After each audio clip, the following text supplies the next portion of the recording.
Well, today, aside from getting a haircut, I got home late and decided to pull my fuel sending unit for my 78 MGB into the house and see if I could get some reassurance that it was working properly. I didn't have any idea if it was working or not, and I'm getting ready to put it back into the brand new fuel tank with a new seal, and I don't want to have to take it back apart again. Crossing my fingers anyway. So did resistance reading, was getting stuff all over the place, and it was mostly mega ohm readings. Didn't think that was correct based on everything I know about some of the old other fuel sending units I've messed with in the past. So took it apart, cleaned it, and this is all about that journey. I'm Shane, I like to do car stuff.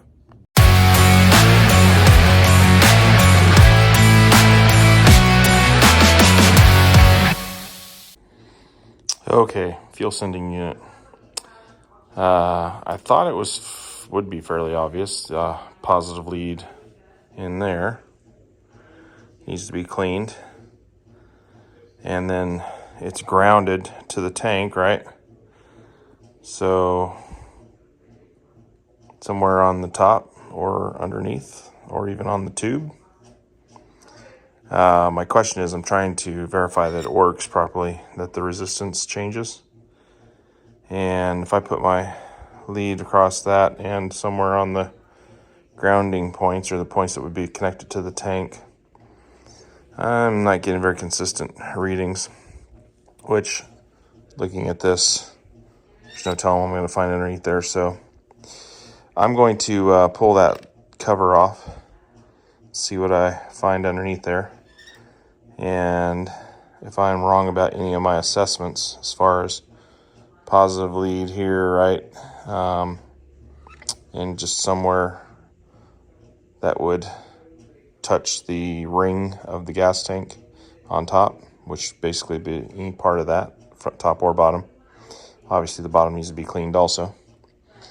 For the negative side, or the other lead, to read the resistance. But anyway, let me know if I'm on track with that. Thanks. This is a fuel sending unit for a 1978 MGB. I wanted to make sure it works properly before I stick it in the gas tank that is new. And I'm getting really bizarre readings trying to read from the positive lead to somewhere grounded and check the resistance across this little rheostat or whatever they've got in here, wiper resistor. So I'm going to take this cover off. There's 3 tabs, one here, over here, and one right there.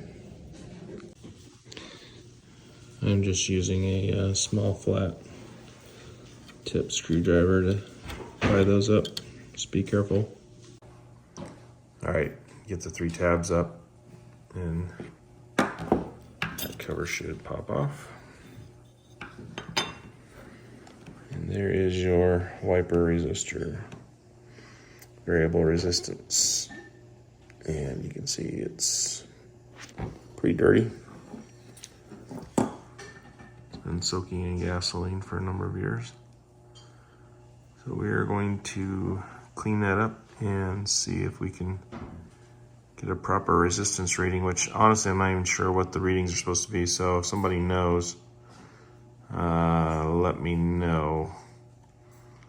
I was guessing based on some other ones I've seen, not particularly the MGB, that it would be somewhere like 10 to 90 ohms or something like that from one side to the other, but that may be totally off. So somebody knows, let me know. All right, so I'm gonna clean this with a wire brush. I pulled this out. Here's where it goes in through the hole here. You gotta be careful so you don't bend the rod. Clean that up with the wire brush, brass. Clean the tip of this off with a piece of emery cloth. And we'll go from there. All right, so finished cleaning that up. And the wiper contact point, sprayed it with some D2 deoxit. Also cleaned the spot on there. I need to finish that and do a better job, but At least see some of the brass coming through now. A couple points to get grounded when I'm testing or not grounded, but get a good contact point for the other side of the resistor. So I'm gonna put it back together, see if I can get better resistance reading. So when you're putting it back together, there's a plastic piece, I think, on there. Maybe it's brass, but anyway, that goes through that hole.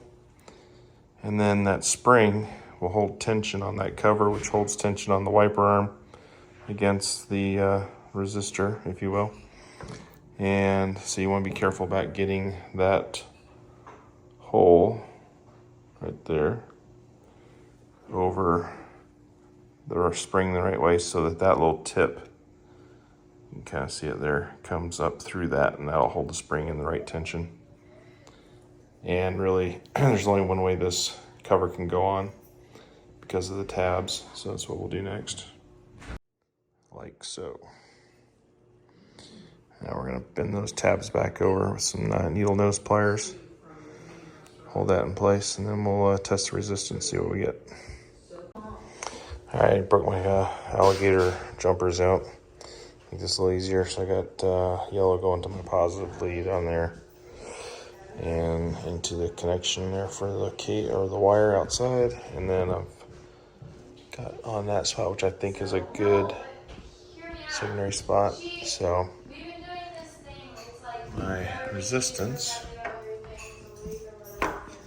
So if we can,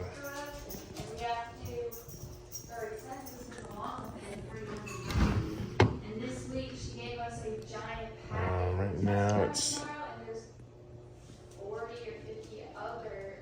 about 30. So 60. Yeah, I'm about halfway.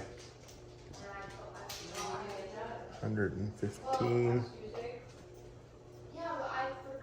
140. All right, there's full. Well, full in the other direction. So I'm getting basically 230 ohms to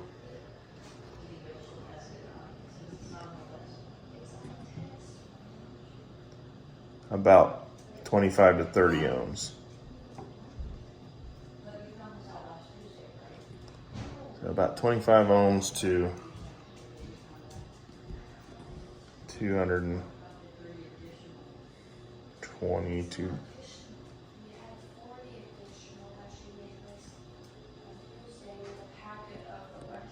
About 235, I guess. Anyway, so 25 to about 230, 235. That's ohms. So if somebody can tell me if that's the typical reading for one of these, that would be awesome, and then I'll know it is functioning correctly. Before I cleaned it, I was getting like mega ohms on everything, and it was really sporadic. So I'm gonna do some more cleaning, especially on the grounding part of it.